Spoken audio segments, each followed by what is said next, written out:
The legend goes you got very good by training mostly with lower ranks. What was your training like in that environment? So when I first moved to London, I was 20 years old. I opened my school there. And I had nobody to train with. I had one guy that was teaching with me, a black belt, middleweight. He was good. And that's it. Braulio he moved he moved to England the same time as I did, but he was in Birmingham. So we did go out together, maybe twice a week, closer, when we were preparing for something.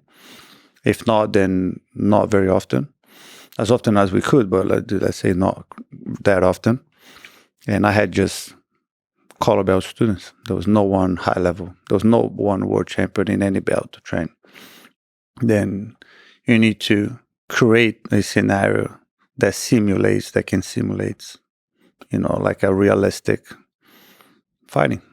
So I think on that aspect, when people people ask, why do I have such a basic game? I think that also influenced me sharpen up all my skills when I moved there, because if you practice with people lower level than you cannot. There's nothing to learn from them, or you can learn things and practice with them, but I would say very complex things on them, it is not the best. So I sharpen up all my skills. So, that when I really improved everything that I already knew to a higher level. But how can you sharpen something if the resistance is much lower level than... A purple belt can make it very hard for you to escape side control. Doesn't have to be a world champion black belt. It's, if it's one is holding you, it can be very hard. What about on the attack? How do you become literally by far the best person at the cross choke from mount by training with purple belts? It's sometimes purple belts defense way better than black belts. Okay. See, a lot of people listening to that would be like, that makes no sense, Haja Gracie. How does that make any sense? Because like a lot of the black belts, even world champion, they get to the black belt, they're really good in what they do. Let's say in the guard, on top or in the bottom position, but their defense are not.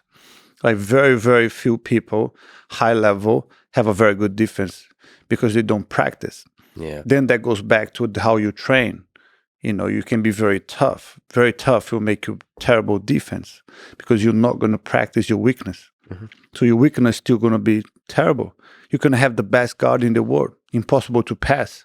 The day people pass your guard, you're nothing.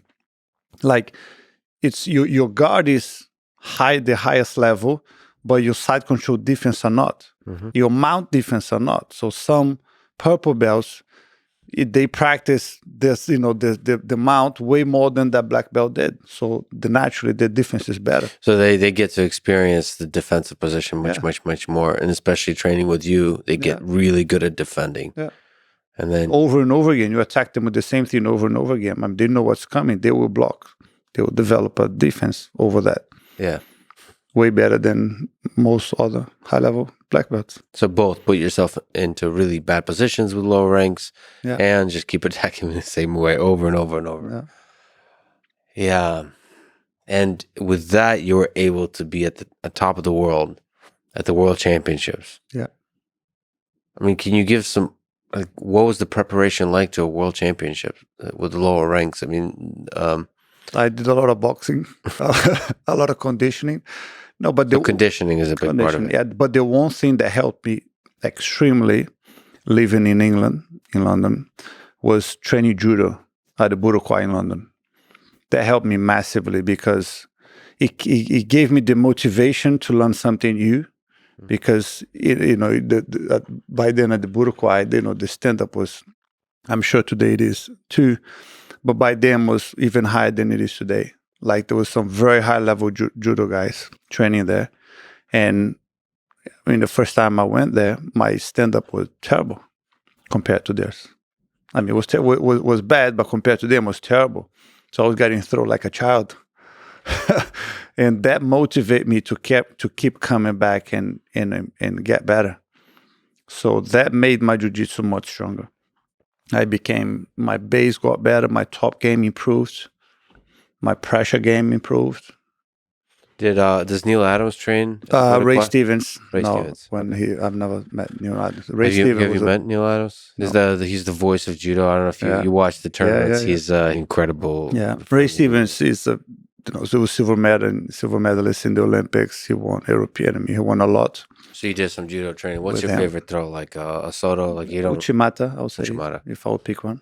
So that made you better at jiu-jitsu as well. Yeah. Okay. And back then, like for the first, I'll say maybe 3 years, maybe 4. I went to Brazil for like 2 months before every major tournament. Got it. So I said, I moved away from the school and I really focused. So I was really well prepared with my judo and everything else, sharpen up my skills, and then going to Brazil to train with like really high level people. So that way I would manage to compete in the highest level.